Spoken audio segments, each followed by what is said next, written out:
اے پیغمبر، اگر تم کو آسائش حاصل ہوتی ہے تو ان کو بری لگتی ہے،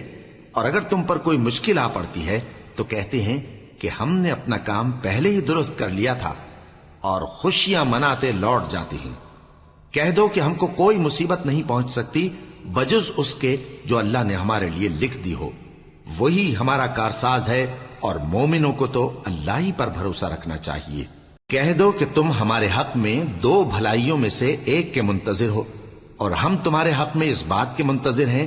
کہ اللہ یا تو اپنے پاس سے تم پر کوئی عذاب نازل کرے یا ہمارے ہاتھوں سے تمہیں عذاب دلوائے، سو تم بھی انتظار کرو، ہم بھی تمہارے ساتھ انتظار کرتے ہیں۔ کہہ دو کہ تم مال خوشی سے خرچ کرو یا ناخوشی سے، تم سے ہرگز قبول نہیں کیا جائے گا، تم نافرمان لوگ ہو،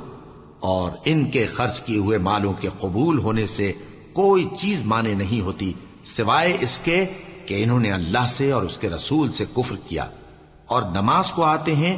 تو سست و کاہل ہو کر، اور خرچ کرتے ہیں تو ناخوشی سے۔ بس تم ان کے مال اور اولاد سے تعجب نہ کرنا، اللہ چاہتا ہے کہ ان چیزوں سے دنیا کی زندگی میں ان کو عذاب دے، اور جب ان کی جان نکلے تو اس وقت بھی یہ کافر ہی ہوں، اور اللہ کی قسمیں کھاتے ہیں کہ وہ تمہیں میں سے ہیں، حالانکہ وہ تم میں سے نہیں ہیں۔ اصل یہ ہے کہ وہ ڈرپوک لوگ ہیں۔ اگر ان کو کوئی بچاؤ کی جگہ جیسے قلعہ یا غار یا زمین کے اندر گھسنے کی جگہ مل جائے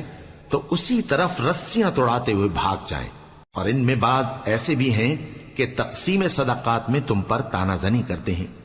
اب اگر ان کو اس میں سے خاطر خواہ مل جائے تو خوش رہیں، اور اگر اس قدر نہ ملے تو جھٹ خفا ہو جائیں،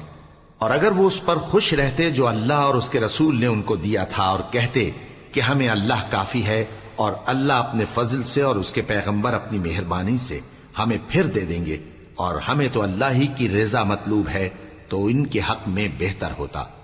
صدقات یعنی زکوٰۃ و خیرات تو مفلسوں اور ناداروں اور کارکنان صدقات کا حق ہے،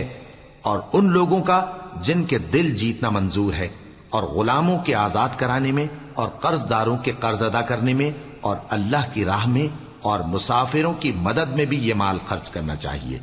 یہ مصارف اللہ کی طرف سے مقرر کر دیے گئے ہیں، اور اللہ جاننے والا ہے، حکمت والا ہے۔